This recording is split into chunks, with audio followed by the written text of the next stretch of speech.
White House changed the deadline to enroll more than once and touted a December surge that saw nearly 1 million people flood the federal exchange. But that rush of new customers proving to be more than the insurance companies could handle in such a short amount of time. Well, that's right. Insurance companies again throwing up a red flag as they scramble to get everyone who signed up enrolled and on the books in time. It is not a simple process, and not everyone might be able to afford or to be able to use, I should say, their insurance tomorrow. Some companies are trying to work with Obamacare customers caught up in insurance limbo. Walgreens says it will provide a month of prescriptions at no upfront cost as long as a customer has some proof of enrollment. Ellison Barber is a writer for the Washington Free Beacon. This is the back-end problem that we've been hearing about. People who go in the door to Obamacare think they've enrolled on the front end, and on the back end find out that the paperwork hasn't been completed yet.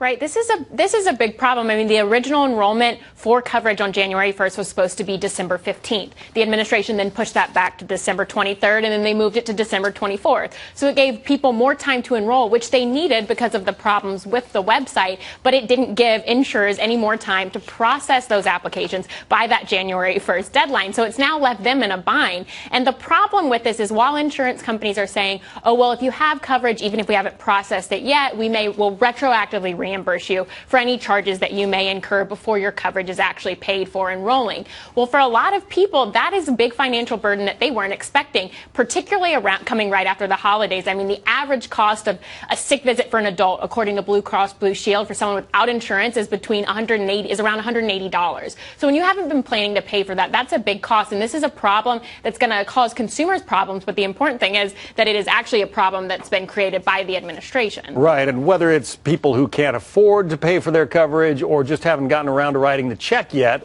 it becomes a problem when it comes time to implement the care. Here's how the Wall Street Journal described it in today's editions. Normally, insurers require payment for coverage before the coverage begins. They count an enrollment as complete only when the first month's premium has been received from a customer. As of Monday, however, only about half of enrollees billed for plans offered by more than 100 insurers in 17 states had paid their first month's premium. That's going to be just a backlog of processing checks, even if 100% of those people cough up the money. Right, and when you have a deadline that's moved to December 24th, that gives the insurance companies 7 days until January 1st to process those applications. They can't possibly go through all of those, especially when you have people in different places with the enrollment surge that they're touting for the 1.1 million people that have enrolled this month. That's a lot of applications that came towards the end of it, and insurance companies need more time to process that. So while, like I said, while the administration moved the deadline and it was beneficial to consumers who needed more time to enroll, it didn't change the fact that insurance companies still had that January 1st deadline, and they can't process it in time. And that's where you're going to see people have issues of maybe they won't have coverage immediately, so they'll have to pay for their doctor bills should they go to the doctor before they actually have coverage, pay for those up front by themselves. And that can be a very big financial burden on individuals who weren't expecting to have to pay that cost out of their pocket, especially when you have the peak of flu season coming up. Because there is so much confusion about Obamacare and so many nightmare scenarios potentially playing out and already have played out among people who have had their policies canceled and haven't been able to re-enroll. Apparently, the administration and Democrats on Capitol Hill are coming up with positive stories. They have lined up all kinds of Twitter feeds and Facebook stories of people who have benefited or will benefit from Obamacare.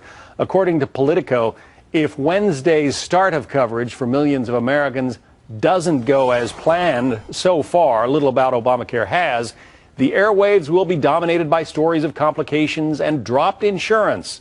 And President Barack Obama will once again have to explain what went wrong. So they've lined up all of these positive stories that they can trot out to show people that all of the fuss was worth it.